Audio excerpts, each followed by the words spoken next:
3, 2, 1, sync.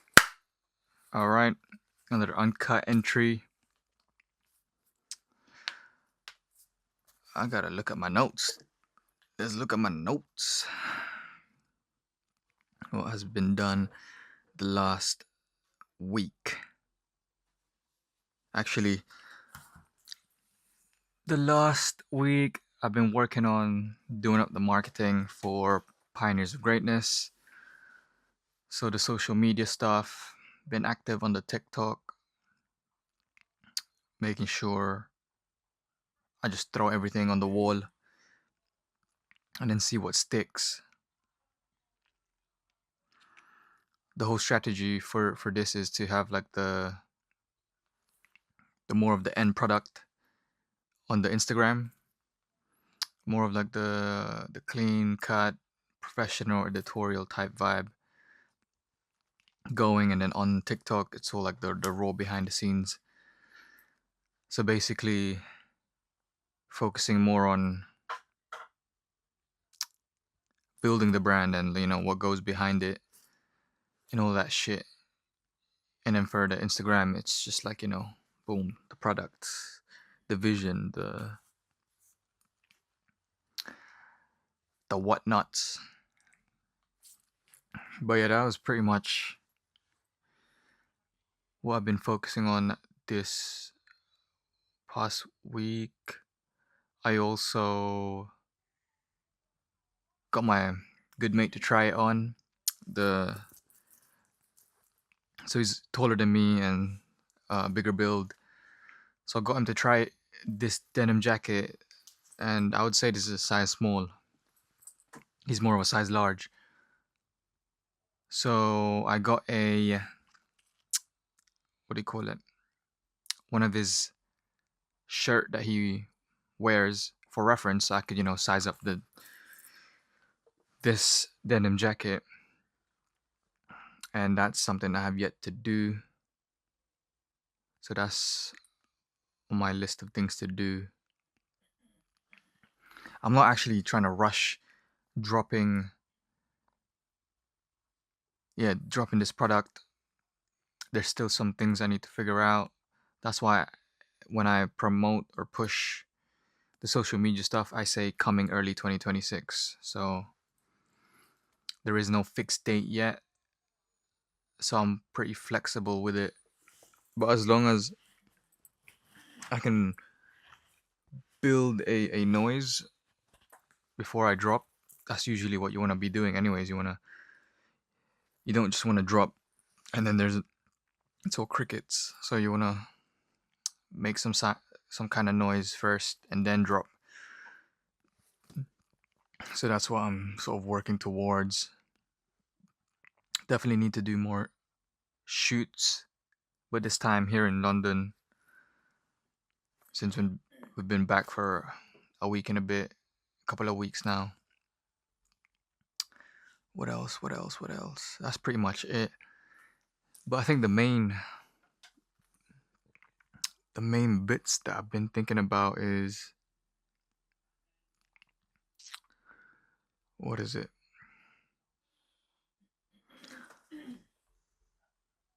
Because at the start of the year, I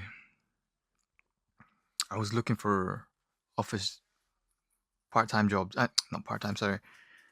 A 9-to-5, looking to go back into the 9-to-5 so I can have a more stable income. But the job search's been mad and the market's been mad. And I've had, what do you call it? I've had multiple interviews from a whole diverse sort of, jobs, from business development representative, so within the sales area of in a business, to a more niche garment technologist within a established fashion brand, down to graphic designer at Box Row. What else is there? And then also some bits for a startup, but yeah, none of them just went through. None of them clicked. Nothing landed. So then I was like, yo, okay, cool. Let me take a part-time bar job whilst I, what do you call it? Keep on job searching. And then that's when I saw, oh, let me try and do strategist, brand strategy. Had one interview-ish, and I was like, yeah. They picked someone else. I'm like, fuck this. It's been a year job hunting. I'm like, no, fuck this. I think I'm supposed to not go back to corporate. I never wanted to go back to corporate anyway. So you know what? I accepted it. I was like, okay, fuck it. I'm gonna stop job hunting for a 9 to 5 because the part-time bar job I have now, the pay is alright, and I'm just part-time, so I have more freedom to work on Pioneers of Greatness (PoG), and at the same time, I've also experienced building a brand with no capital. But now I have a part-time job. It's there's a steady flow of income, not much, but enough. So like this is a product of me being working on a part-time bar job, being able to fund creating the forged denim jacket. So then I was like, you know what? I'm gonna accept this. I think it makes for a better story as well on the come up. Me trying to go back to the corporate world, but things not working out, and then me going back to customer service, and then basically going through like an ego death where you're like, oh, I should be, when in my mind I'm like, oh, I should be at this point right now, like why am I going backwards type of thing. But then when I start to accept things, I'm like, yo, I have my own soul process and path to go through, and it's very different from my friends or the people that inspire me, blah blah blah. So then I've kind of just accepted that, and that's sort of the things that's been going through my mind the past week. Yeah, because you always trying to like, oh, I need to find a stable job, I need this, and a 9 to 5, a more structured da da da da. But I know myself, like, if I were to get comfortable, I'm gonna slack off. I'm gonna I'm not gonna be as hungry and as, you know, motivated to push, because I basically put myself by being in this part-time job, I pretty much have my back against the wall, and then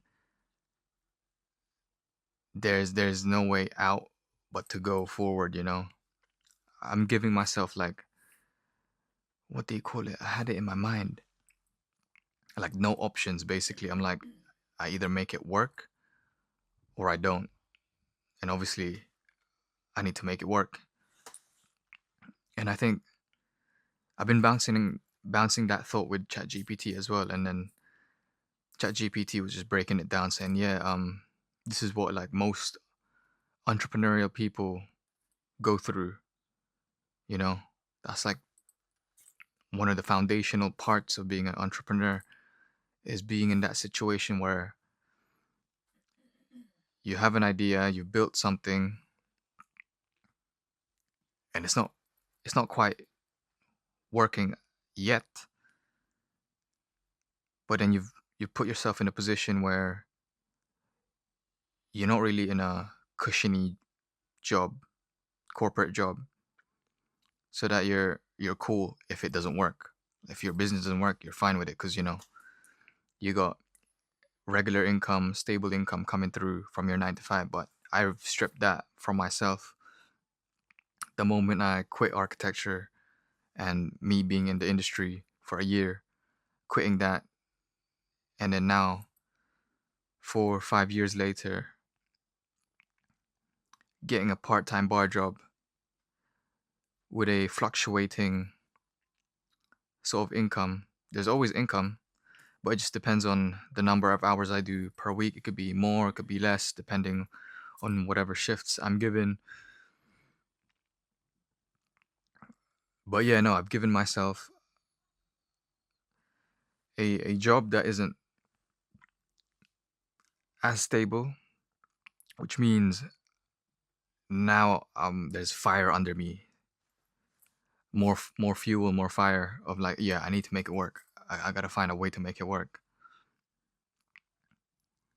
And I don't think I'll bother looking for a corporate role now. I, I've always said this. I've made myself unemployable in terms of within the corporate space. I don't really care about working or even like the projects within whatever corporate industry it is. Even if it's creative, I don't really care because I care more about working on my own brand. Like it's literally gotten to that point where I don't give a shit. Like it could be doing work for, I don't know, something I like boxing and whatnot. And I'm like, I don't care if it's not mine. It's not necessary. It doesn't interest me. And it's the same with freelancing, taking on client work. I'm becoming more. I've become more choosy now. Like if it doesn't align with my trajectory or where I want to be, the industries I want to be working with, then nah. Um, Even though that's like, you shouldn't be, you should be taking all the money that you can, but if it doesn't align, I'm just that type where I don't care. Even if I'm broke ass, like if it's not aligning, I'll get through it. But then with this part-time bar job, you clock in, you clock out, boom, that's it. You're not taking nothing with you. It's a lot less mental fatigue, and being up on my feet for 8 hours. I mean, it adds to the calories being burnt throughout the week, especially when I'm working out and on a weight cut. And I prefer just being more active in a job role. So if I were to go and find another part-time job, I think I won't do no full-time. For me, being able to have more time to work on my brand is something that I find more peace, like mentally. The moment my day job takes over, that's when I'm like, no, can't let that happen. Because I've had that before. I've literally lived multiple lives, so I know how things are. I've experienced it myself.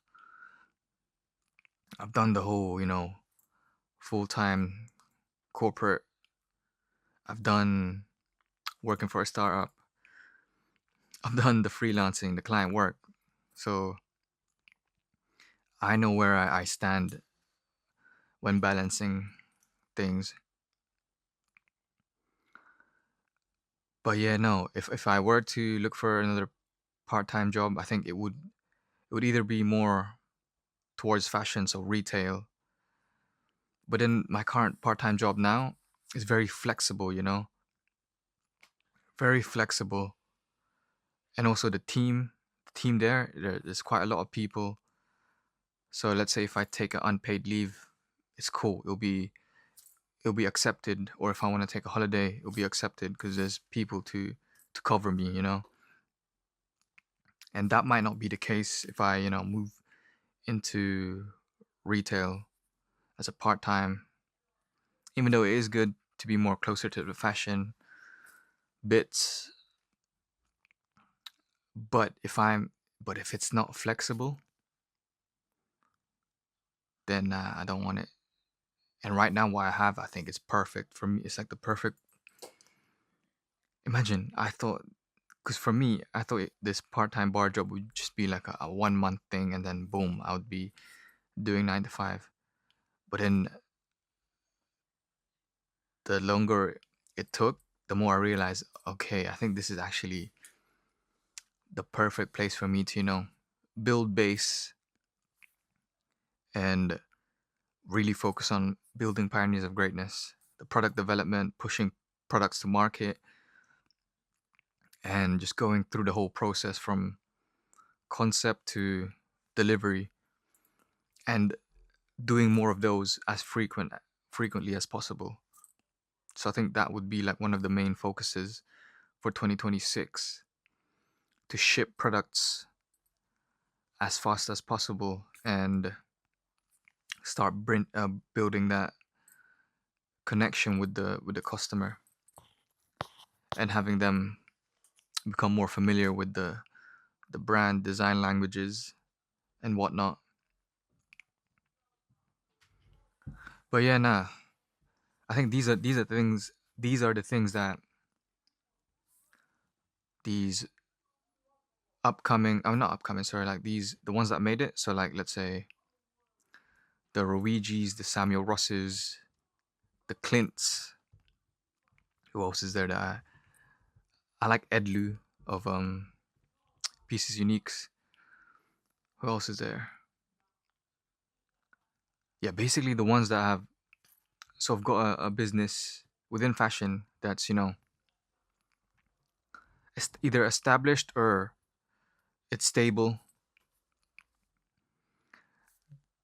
I don't think they do what I'm doing now. I don't think they documented it, the graft, the whole journey of, like, the mental challenges, the growth between, from pivoting from one point to another. And I've been doing this Uncut series for a year now, I think. Yeah, a year. So I've fully documented my thought process since when was it? Yeah, since we moved here. No, sorry, actually. No, since when I was still in my old flat till now, and that's like a little over a year now. And I've documented how my fucking thought process has developed throughout that year, that period. And yeah, man, I'm a whole different person compared to who I was just literally last year.